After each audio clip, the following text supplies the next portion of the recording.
Bonjour à tous. Beshem Hashem Naasev Asliach. On va parler aujourd'hui un peu des lois de Yom Tov, jour de fête. Et c'est vrai que il y a certains Yom Tov qui tombent le samedi soir, comme cette année le Shavuot. Et Bezrat Hashem, je pense qu'on va plus parler de manière générale sur les lois de Shavuot, plus précisément en ce qui concerne les Français. Les Français qui se trouvent en France, ou bien les touristes qui viennent en Israël, le Yom Tov Sheni Shel Galuyot, comme on l'appelle plus communément, l'El Yom Tov Shel Galuyot. Alors, il faut savoir qu'en dehors d'Israël, on fait 2 jours de Yom Tov. Un Israélien qui part en France, il va faire 1 jour de Yom Tov, évidemment, mais il devra faire très attention de ne rien faire en public. Interdit de faire quoi que ce soit. Lorsqu'il se trouve chez lui à la maison, comme on verra, Bezrat Hashem, par la suite du shiur, mais c'est important de mettre quand même ça en préambule. Quand il se trouve chez lui à la maison, à l'intérieur, personne ne le voit, il a le droit d'allumer une flamme, il a le droit d'allumer la lumière, là il n'y a pas de problème. Mais, en général, lorsqu'il se trouve à l'extérieur, ça sera interdit. Et Bezrat Hashem, on va voir dans notre shiur les dynimes justement d'un Français qui vient en Israël pendant les fêtes, ou bien un Israélien qui part en France. On va voir Bezrat Hashem aussi, en ce qui concerne un Français qui vient en Israël, est-ce qu'il a le droit de prendre la voiture avec un Israélien, être derrière? Ça, je pense que ça va intéresser tout le monde. Et Bezrat Hashem, on va voir aussi, par rapport à tout cela, est-ce qu'il y aura, je pense que ça va être le dénominateur commun de tout notre shiur, est-ce qu'il y a une permission pour un Israélien en France de faire une melacha pour un Français, ou bien un Français en Israël, est-ce qu'un Israélien pourrait faire une melacha pour un Français le 2e jour de Yom Tov? Est-ce qu'il n'y aurait pas un problème de dire quelque chose qu'il ne faut pas? Alors je vais expliquer les choses pour que ça soit plus clair. On connaît tous cette halakha de Amir Aligoy. Interdit de demander à un non-juif pendant Shabbat ou pendant Yom Tov de faire pour nous une melacha. Alors il y a des circonstances, il y a des notions, il y a des cas de figure auxquels c'est pas le moment de développer, on sera plus souple, de quelle façon, etc., comment on dit les choses. Mais pour quelle raison? Un des interdits, pourquoi on n'a pas le droit de demander à un non-juif pendant Shabbat de faire pour nous une melacha, un travail interdit, c'est par rapport à ce qui est écrit dans le Navi Ishaaya, Mi metzo chefzecha vedaver davar. C'est-à-dire que nos actions et nos paroles ne doivent pas être assimilées à celles de la semaine. Dire cuis-moi quelque chose, c'est assourd, parce que le mot cuire, c'est assourd. Ok, ça fait partie des choses qui sont interdites. Alors vous allez me dire, mais si je dis pas juste j'allusionne, il y a d'autres raisons d'Amir Aligoy, évidemment. Il faut pas que ça soit mon chaliach, etc., etc. En tout cas, là, il va être toute la question. Est-ce que un Français a le droit de me demander quelque chose en tant qu'Israélien? Bah oui, je suis Israélien. Est-ce qu'il a le droit de me demander quelque chose? Est-ce qu'il a le droit de me dire le 2e jour de Yom Tov, alors que lui, il est en pleine fête? Est-ce qu'il a le droit de me dire, s'il te plaît, fais-moi ci, fais-moi ça, s'il te plaît, j'ai oublié d'allumer le feu, j'ai l'électricité qui s'éteint, viens me le rallumer. Est-ce qu'il a le droit de me demander tout ça? Alors, Bezrat Hashem, on va essayer de développer. Tout d'abord, il faut savoir que un Français, quand il vient en Israël, il doit continuer à faire le 2e jour de Yom Tov. Et pourtant, il y a là aussi une grande marloquette dans les Acharonim. Chacham Tzvi, un des Gdolei Olam, il y a 340 ans, il dit comme ça que le touriste ou bien l'Israélien doit prendre le Chumra Makom. C'est quoi Chumra Makom? C'est-à-dire qu'un Français qui vient en Israël, il doit être mahmir. Il doit être mahmir sur quoi? Ah bah il doit être mahmir sur ne pas faire les choses qu'il ne faut pas. C'est-à-dire, par exemple, il dit Chacham Tzvi, le fait de faire une tfila qui ne correspond pas à l'endroit, c'est possible qu'il fait une bracha levatala. Peut-être qu'il doit être comme un Israélien en Israël. Alors il devra faire la tfila normale. Très bien. Est-ce qu'il peut faire le kiddush Yom Tov Sheni Shel Galuyot? Ben non, c'est peut-être bracha levatala.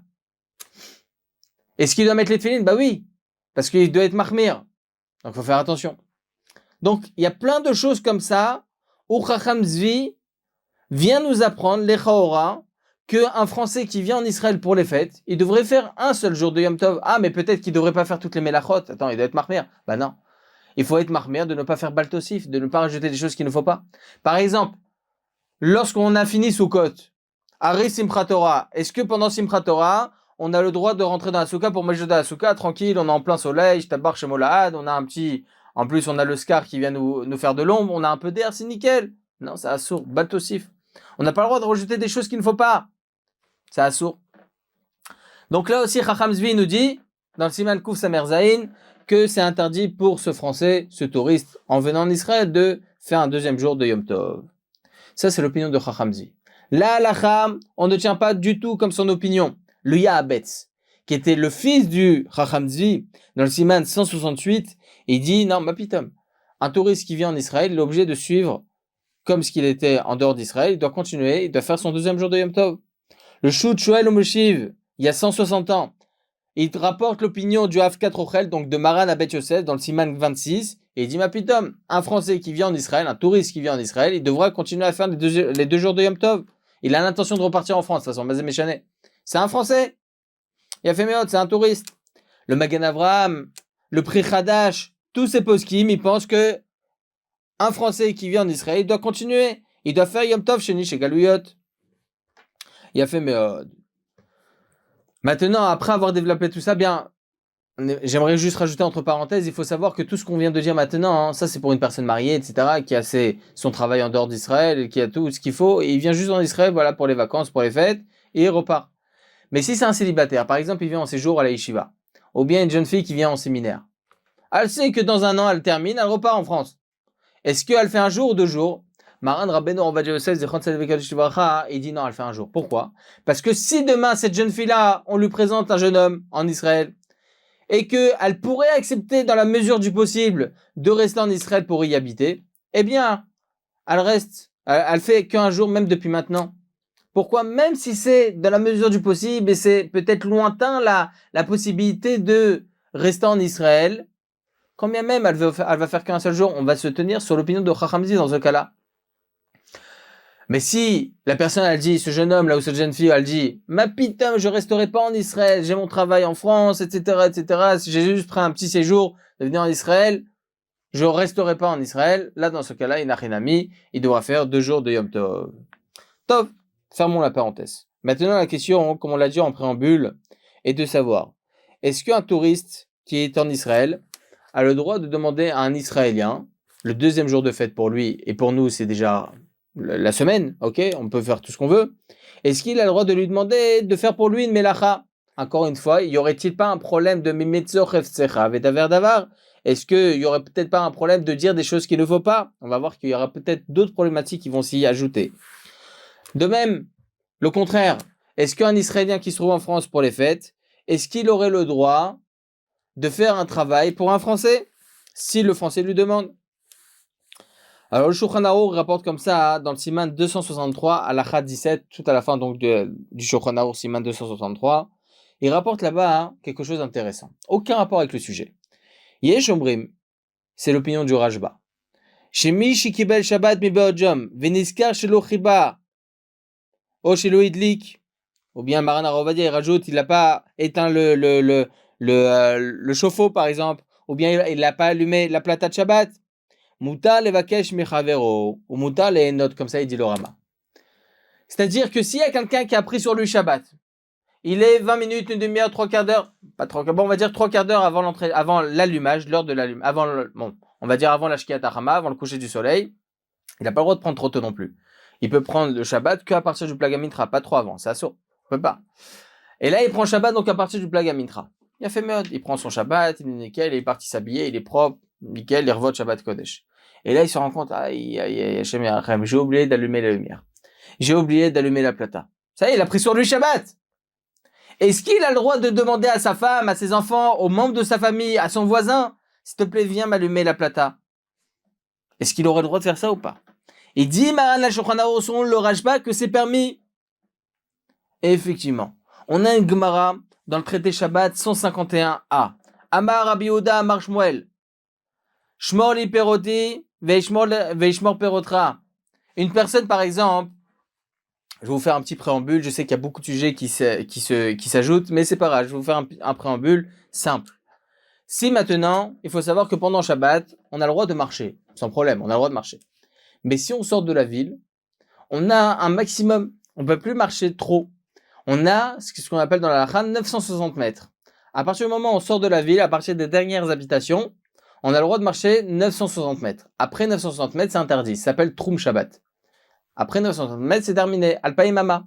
2000 amot, 960 mètres, interdit de marcher plus. Il a fait mieux. Si on a mis là-bas un Hérouf Troumine, à la rigueur, on peut marcher encore 960 mètres. Il a fait mieux. Mais plus que cela, non, c'est interdit. Si on n'a pas de Hérouf, c'est interdit. Si maintenant, il y a une personne qui habite dans un endroit A et ses fruits se trouvent dans un endroit B, ok? Et cet endroit B, il peut plus y aller là-bas parce que ça dépasse les 960 mètres. Et il y a une seconde personne qui habite dans l'endroit B et qui a ses fruits dans l'endroit A. Les deux peuvent se rencontrer à la limite, ok, mais peuvent plus dépasser chacun pour aller voir ses fruits. Et là, on va l'appeler Reuven et Shimon. Reuven, il dit à Shimon, regarde, ils se trouvent chacun à la limite, de là ils peuvent passer à la distance limitée, et il dit, regarde, je peux pas passer, il y a mes fruits qui se trouvent là-bas, je vais galérer. Motzei Shabbat jusqu'à que j'arrive, je sais pas, il y a peut-être des voleurs qui vont venir, ils vont tout me prendre.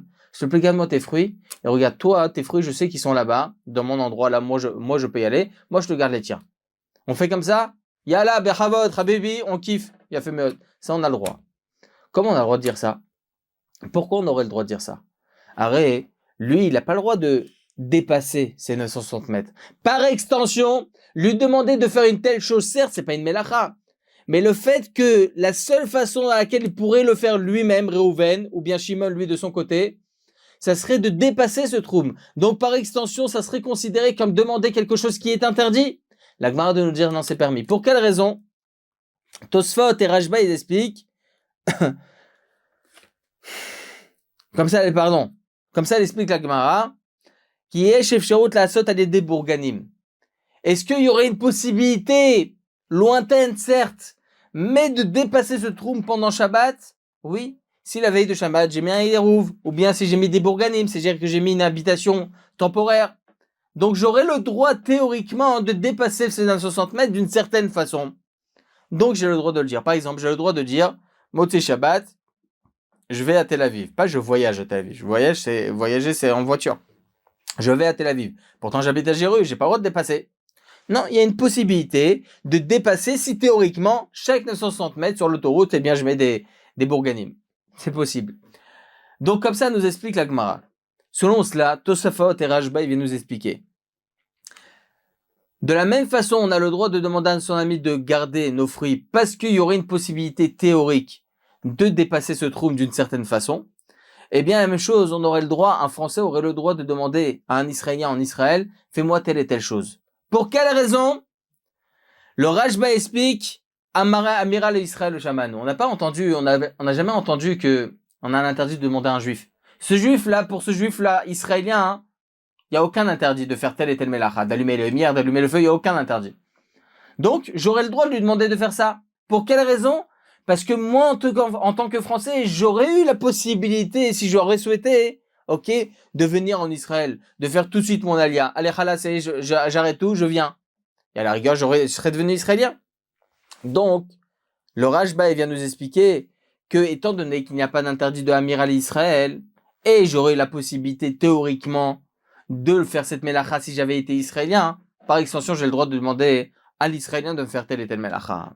Le Beit Yosef, il dit une autre chose. Il dit Yesh beyado lekabel Shabbat. Aya beyado lo lekabel Shabbat, pardon.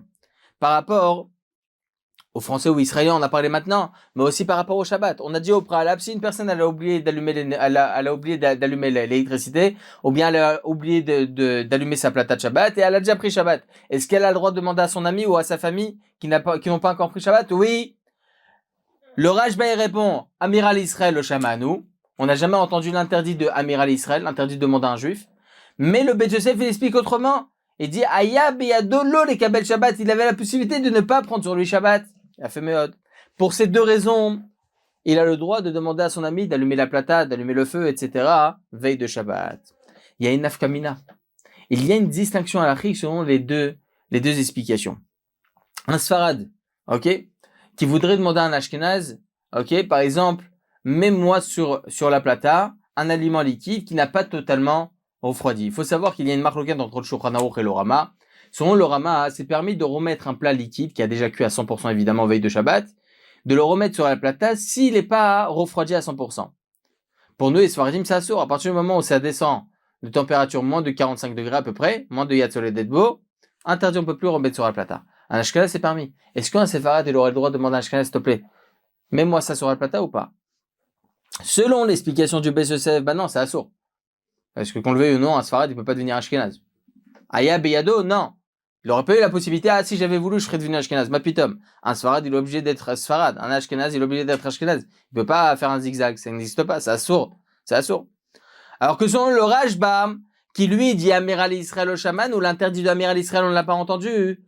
C'est quoi le problème pour un Sfarad de demander à un Ashkenaz? Il n'y a aucun problème. Bon, à contrario, un Ashkenaz, qu'il aurait le droit de demander à un Sfarad de lui faire un café directement, Bekli Rishon. Il aurait le droit. Donc voilà la distinction halachique qu'il y aurait entre le Beit Yosef et le Rashba. J'essaye d'être clair. Le Rav Israël Yosef, il dit que même selon le Beit Yosef, il n'y aurait pas de problème. Un séfarade demande à un Ashkenaz ou un Ashkenaz demande à un séfarade. Ah, mais le Beit Yosef, il explique, Aya Beyado, il y aurait eu la possibilité, théoriquement, de... Non. Pas seulement selon cette explication, le Beit Yosef, il est aussi d'accord avec l'explication du Rashba, hein, qu'un Meral Israël au Shamano, c'est pour cela qu'un séfarade, il a le droit de demander à un Ashkenaz de faire telle et telle chose pendant Shabbat, qui lui est permis à un Ashkenaz. Et là, contrairement à la même chose, un Ashkenaz, il aura le droit de demander des choses qui lui sont permis au séfarade à faire pour l'Ashkenaz. Selon cela, la même chose dans notre cas à nous, pour revenir, pour faire les choses proprement. Pour revenir, un Français qui vient en Israël pour les fêtes, aurait-il le droit de demander à un Israélien de lui faire tel et tel melacha? Oui, sans aucun problème. Amiral Israël au Shamanou. On n'a jamais entendu l'interdit de Amiral Israël pour ce juif-là, israélien. Il a le droit de faire toutes ces melachot, donc il n'y a aucun problème. Mais peut-être qu'il y aura un autre problème. C'est quoi l'autre problème? Il dit le Sefer Menorat Ateora en Siman 263. Shlocho shel Adam Kemoto. C'est-à-dire que le shaliach, si je donne par une tierce personne, je demande par une tierce personne de faire quelque chose, c'est comme si c'était moi qui faisais la chose. Donc si c'est ma propre main qui fait la chose, peut-être que le Français n'aurait pas le droit de demander à l'Israélien de faire quelque chose. Pourquoi? Parce que si c'est ma propre main, c'est possible que moi je fais la melacha. Il y a écrit comme ça dans le traité Shabbat 153a. Yesh lechut la goy la chumra. Je vais expliquer. Il faut savoir qu'en général, un goy, il peut pas faire pour moi une misva. Ça n'existe pas. Il peut pas prélever pour moi le tromot ou maasrot, par exemple.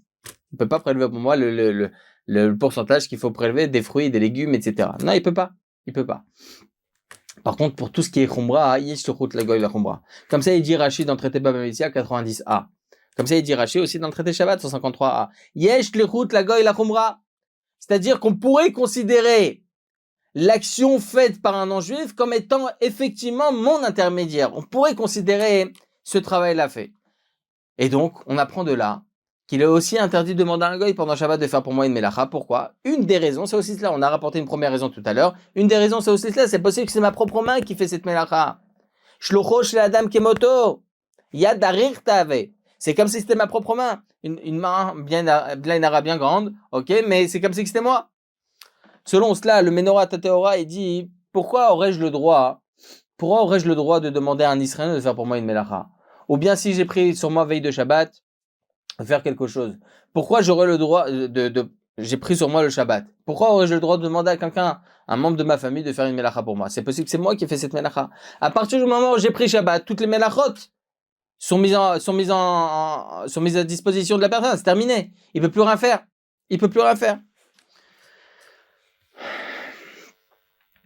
Le Rav Israël Yosef, il répond, tout ce qui s'est interdit en prenant sur lui Shabbat, ou bien tout ce qui s'est interdit en étant français, c'est uniquement Melechet Atzmo, Avallo Melechet Ravero.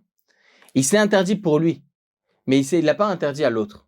C'est-à-dire que l'autre n'est pas concerné par ça, donc il n'y a aucun problème de lui demander. Et là, je vais rentrer dans un cas de figure assez intéressant. Est-ce que un Français qui est en Israël, il a le droit de prendre la voiture avec un Israélien? Il fait rien, lui. C'est l'Israélien qui lui ouvre la porte, c'est un VIP, il lui ouvre la porte, il s'assoit, oh, ok. Vous savez quoi, même si l'Israélien qui va lui mettre la ceinture, on sait jamais s'il y a peut-être une sonnette, ok, une petite alarme. Il fait rien du tout, l'Israélien. Il rentre dans la voiture, il ressort dans la voiture sans toucher à rien. C'est pas lui qui ouvre la porte, c'est pas lui qui ferme la porte, rien du tout. C'est l'Israélien qui voyage, c'est l'Israélien qui prend le volant et tout. Est-ce qu'il y aura un problème ou pas? Alors, il y a à peu près une trentaine d'années de cela, il y avait un grand donateur de Genève qui venait très souvent en Israël. Et lorsqu'il venait en Israël, Chok voulait avoir, comme tous les Français en général, kotel, c'est normal. Kotel a m'arrivé en oblige diète. Bien évidemment, pas le Harabaït, évidemment. Même si vous voyez des barbes et des chapeaux aller là-bas, c'est des Cherem, Chaz v'Shalom, il ne faut pas y aller, vous remettre, c'est de la riche haute d'être dans ces endroits. Parce que Chaz v'Shalom, il peut y avoir malheureusement un crachage de Gdusha dans ces endroits. Et on ne sait pas où est exactement le Kodesh HaKadoshim. Donc se rendre dans le Har HaBayit, c'est un Issour Gamour, mesdames et messieurs. Donc si vous venez en vacances, Baruch Hashem, pour être Magdish et Tesmichem, pour vous sanctifier, allez au côté Kol HaKavod, Baruch Hashem. Gardez aussi la pudeur dans ces endroits, mais ne surtout pas aller au Har HaBayit, même si vous voyez des barbes et des chapeaux, la barbe ne pousse pas avec les misvot et le chapeau est mis même par des cow-boys.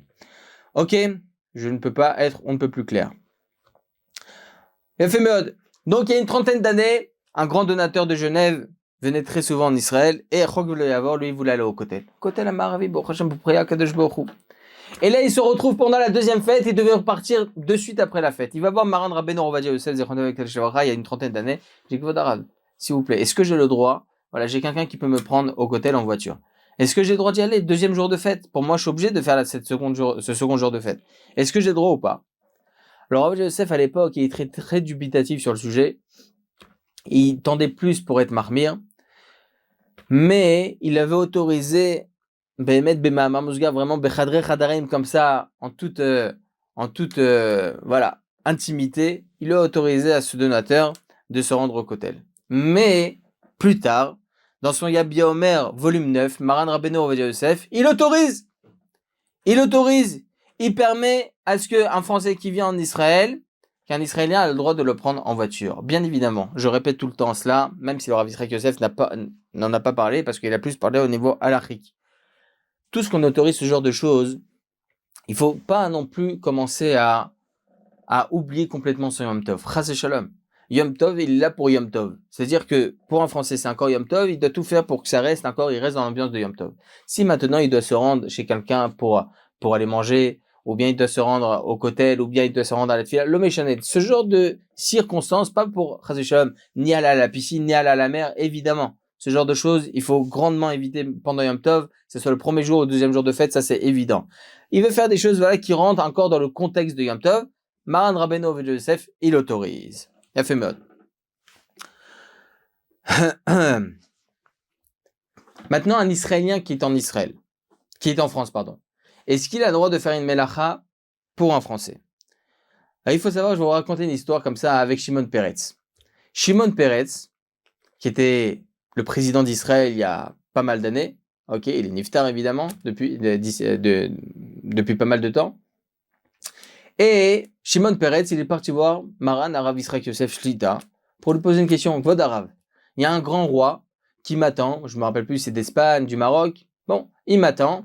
Il y a tout le monde entier qui m'attend, etc. Voilà, je dois arriver, le président d'Israël arrive voir tel et tel roi. Et je dois me rendre là-bas à la fin de la deuxième fête en dehors d'Israël. Nous, c'est terminé. À partir du moment où se termine Yom Tov Rishon, c'est terminé. Mais le problème, il est que je vais arriver à l'aéroport pendant la deuxième fête. Est-ce que j'ai le droit de rester à l'aéroport, attendre que la fête termine en dehors d'Israël et ensuite je pars? Alors, Rav Yitzhak Yosef, il lui a dit, il y a un problème. Si c'était une personne lambda, inconnue, à la rigueur, il aurait le droit de prendre, un Israélien, il aurait le droit de prendre l'avion pendant Yom Tov Sheni, arriver en France ou en dehors d'Israël pendant Yom Tov Sheni, rester à l'aéroport, ok, jusqu'à la fin de la fête, et après sortir de l'aéroport, ça c'est autorisé, parce qu'il se trouve pas dans le troum d'Israël, il se trouve pas dans le troum où il y a des juifs, dans les endroits où il y a des juifs. Donc ça c'est permis. Mais toi, tu es connu de tous. C'est pas Betsina, c'est pas en cachette, comme des personnes inconnues. Non, là c'est en public. Donc là il y aura un problème. Tous les journalistes du monde entier venaient, et ils allaient venir, ils allaient photographier, interviewer Shimon Peres, le président d'Israël qui vient voir le roi. Donc là c'est quelque chose de public. Donc là il y a un problème. Et bon, Hashem Ziyamod l'Isroto, il a écouté le Rav Yitzhak Yosef Ishtabar Shemolad. En tout cas, on apprend de là quelque chose. On apprend de là que tout ce qui est fait Betsina, c'est permis. C'est-à-dire en cachette, c'est permis. Un Israélien qui arrive en France, qui va en France, qui est là-bas pour les fêtes, chez lui à la maison, il a le droit d'allumer la lumière. Pourquoi il aurait le droit d'allumer la lumière? Parce que les gens de l'extérieur, ils vont se dire, ça doit être le Shalom Shabbat, ça doit être la minuterie. Il a le droit d'allumer un feu. Ah, ils vont se dire, pourquoi? Ça doit être d'une femme déjà existante. Donc tout ça, c'est permis. Si c'est Barabim, si c'est en public, non, là, c'est assourd. Un Français, est-ce qu'il a le droit de lui demander à citer l'Israélien, s'il te plaît, allume-moi la plata, j'ai oublié. Ah, s'il te plaît, allume-moi la lumière, s'il te plaît, allume-moi le feu. Est-ce qu'il aura le droit de faire ça ou pas? Le maté hacher, il dit tout ce qui est fait Betzina, c'est permis. Tout ce qui est fait en cachette, c'est permis. Telle l'opinion du Rif, du Roche, du Rambam, de Maran HaShulchan Arour, du Radbaz, du Maharikash, du Maharajdam, du Gaon Rabbeinu Zalman, du Admor Mimoun Kash. Donc, selon eux, c'est permis. C'est pour cela qu'un Français, il a le droit de demander à l'Israélien. Déjà, par rapport au premier sujet qu'on a dit au préalable, qu'il n'y a pas de Amir à l'Israël, il n'y a aucun problème. Et aussi, c'est fait Betzina, c'est entre eux, il n'y a aucun problème. Le Chelkat Yaakov, il rajoute encore autre chose. Ce qu'on a dit un petit peu au début, c'est que, en fin de compte, le Français qui est en Israël, qui veut demander à un Israélien, pourquoi il aurait le droit? Aussi parce qu'il a les capacités, la possibilité de décider est-ce que je veux venir ou pas en Israël. Tov, on l'a dit ça au tout début. Le Chida, il rapporte au nom de Rabbi Yaakov Radi, au nom du Maharim Olcho, que non. Un Français, il n'a pas le droit de demander, tout ce que je dis français, c'est juste pour que ça soit plus entendant pour nous, mais en dehors d'Israël, une personne qui habite en dehors d'Israël, on va parler d'un Français, un Français qui est en France, et l'Israélien qui est en France, il dit, le Maran Achida au nom de Rabbi Yaakov Radi du Maharim Olcho, il dit qu'il n'aurait pas le droit de demander à un Israélien de faire pour lui une melacha. Mais le Birkei Yosef lui-même, le Chida lui-même, dans son livre Birkei Yosef, lui, il dit que la coutume est d'être plus mekel. Mis à part cela, vous vous souvenez, au tout début, on a rapporté l'opinion de Chacham Zvi. Chacham Zvi qui lui autorise pour un Français en Israël de faire tout ce qu'il veut. Ok? C'est vrai qu'on tranche pas comme lui, mais on associe son opinion au Chacham Zvi pour nous dire que il y a aucun problème pour un Français en Israël de demander à un Israélien de faire pour lui une melacha. La même chose, un Français en France qui voudrait demander à un Israélien qui est en France aussi, il aura le droit de lui demander de faire pour lui des melachot. Comme ça, il tranche le Sdech Hamed, le Igrot Moshe, le Minchat Shlomo, le Shut Be'er Moshe. Au tout début, le Shut Be'er Moshe, dans son premier volume, il est interdit. Et après, dans le volume 7, il est plus Mekel. Le Mahari Yitzhaki, il autorise. Voilà pour ce qui est de l'halakha. Donc, encore une fois, conclusion halachique. Un Israélien qui est en France, un Français, il a le droit de lui demander de faire pour lui des melachot. Ok, des melachot qui rentrent dans le contexte quand même permis. Allumer le feu, allumer la plata, allumer l'électricité. Mais que ça reste dans le cocon, voilà, dans la maison. Pas en public. Un Français qui est en Israël, un Français a le droit de demander à un Israélien de faire pour lui ce qu'il souhaite. Maintenant, la nafkamina qui aura, est-ce qu'un séfarade, comme on a dit au préalable, est-ce qu'un séfarade aurait le droit de demander à un ashkénaze de faire pour lui une melacha qui lui, pour l'ashkénaze permis, pendant Shabbat, ok? Et à contraire, la même chose, est-ce qu'un ashkénaze, il aura le droit de demander à un séfarade de faire pour lui des melachot qui lui sont interdits pour lui? Ou bien, encore mieux que cela, une personne elle est plus marmira sur certaines choses, elle veut demander à une personne qui est plus mekila. Est-ce qu'il a le droit de demander ou pas? Je vous donne un exemple simple. Par rapport aux boîtes de conserve. Une personne qui ne connaît pas la halakha, il dit que c'est interdit d'ouvrir les boîtes de conserve pour nous les sfaradim. Ok? Alors que c'est complètement faux. Pour nous les sfaradim, il n'y a aucun problème. Est-ce que un ashkenaz a le droit de demander par exemple à un séfarade, ou bien on va voir, même pour les ashkenazim, c'est permis, mais une personne qui connaît pas la halakha, il veut demander à son copain qui est plus mekel d'ouvrir des boîtes de conserve. Est-ce qu'il a le droit de l'ouvrir pour lui? De tout le développement qu'on a vu jusqu'à maintenant, on voit que oui, c'est permis. Mais essayons de développer un peu le sujet des boîtes de conserve. Il y a écrit comme ça dans la Mishnah du traité Shabbat 146a. Shover Adam et Achavid lechol emena grogerot ou bilvat chelou et kaven asot keli. Et dit la Mishnah dans le traité Shabbat 146a qu'une personne a le droit de casser un tonneau où il y a dedans des aliments, ok, des choses alimentaires, mais attention, qui ne pense pas à créer, du fait que maintenant il va détruire le tonneau, de créer un kéli, de créer un ustensile, de créer un contenant. Ok? Alors la question qu'on pourrait se poser, on n'a pas le droit de casser. Même si c'est casser pour détruire, on n'a pas le droit de casser. Le Rashba explique, si c'est pour casser pour un besoin alimentaire, c'est permis. Donc en l'occurrence là, ouvrir un paquet de bamba, ouvrir un paquet de chips, ouvrir une bouteille, ouvrir tout ça, ouvrir une boîte de conserve, ça serait permis. Dans le traité Betsa 33, il y a écrit comme ça que selon Rabbi Eliezer, tout ce qu'on autorise de casser, si c'est pour un besoin alimentaire, c'est uniquement un tonneau qui avait déjà été ouvert au préalable et qui a été refermé avec une pâte autour. À l'époque, ils avaient comme un couvercle et qui était recollé avec une pâte qui venait bien coller le tour. C'est comme ça, elle dit la Gemara dans le traité Betsa 33, selon l'opinion de Rabbi Eliezer. Alors, la Mishnah que l'on avait au préalable, selon l'opinion de Chachamim, qu'on a le droit de casser sans aucun problème. Est-ce que Chachamim sont du même avis que Rabbi Eliezer? C'est vraiment que dans ce cas de figure où le tonneau avait déjà ce nom-là de tonneau et avait déjà ce nom-là de contenant du fait qu'il avait déjà été ouvert au préalable et qui a juste été recollé. Là, dans ce cas-là, on a le droit de recasser ce couvercle parce qu'il n'y a plus de construction, il n'y a plus de destruction, parce que le contenant était déjà existant. Il avait déjà ce nom-là, ce statut-là de Kéli, du fait qu'il avait déjà été ouvert une première fois. Ça, c'est l'opinion de Rabbi Eliezer. Mais est-ce que Chachamim sont du même avis? Le Roche et le Tosafot, ils pensent que oui. La Mishnah dans le traité Shabbat 146a qui nous permet de détruire, de casser un ustensile, ok, même si c'est pour faire une ouverture, pour prendre tout ce qui est alimentaire, Tosfot et le Roche, ils pensent que c'est uniquement si l'ustensile avait déjà le statut d'ustensile. Lorsque le tonneau avait déjà été ouvert au préalable et qui a juste été recollé. La Gemara utilise le terme mousteki. Mousteki, ok? C'est un tonneau qui avait déjà été ouvert, qui a juste été recollé avec une colle. Ça, c'est l'opinion de Tosafot et du Roche. Selon cela, on n'aurait pas le droit d'ouvrir une boîte de conserve. On n'aurait pas le droit, par exemple, d'ouvrir une boîte de vin, une bouteille de vin ou une bouteille de jus de raisin. Il faut savoir que les bouteilles de vin et jus de raisin, en général, tout ce qui est bouchon en aluminium, le bouchon n'a jamais existé. C'est les bouteilles, elles passent comme ça, et ensuite il y a des plaques en aluminium qui sont au-dessus, et hop, il y a un appareil qui vient, hop, qui colle directement avec la languette autour, qui vient directement coller le bouchon qui n'existait pas jusqu'à maintenant, hop, et qui vient se former sur le bouchon, sur la bouteille elle-même. Donc, selon les Tosafot et selon le Roche, ça serait interdit. Et regardez ce que pense le Shulchan Aruch. Siman 314 Halacha 1. Il dit que la Halacha est comme Rabbi Eliezer. Et que Chachamim pense aussi comme Rabbi Eliezer. Qu'on n'aurait pas le droit de constituer sur l'instant T, pendant Shabbat, un nouvel ustensile qui n'a jamais été existant. Et donc, ce serait uniquement mousteki, ce serait uniquement un cas de figure où le contenant était déjà considéré comme contenant, qui était déjà considéré comme étant un ustensile, qui avait déjà été ouvert au préalable, et que maintenant on a recollé avec une pâte, etc. Ça, on aurait le droit. Donc, selon Maran HaShulchan, ça serait interdit, les Chaora, d'ouvrir une boîte de conserve.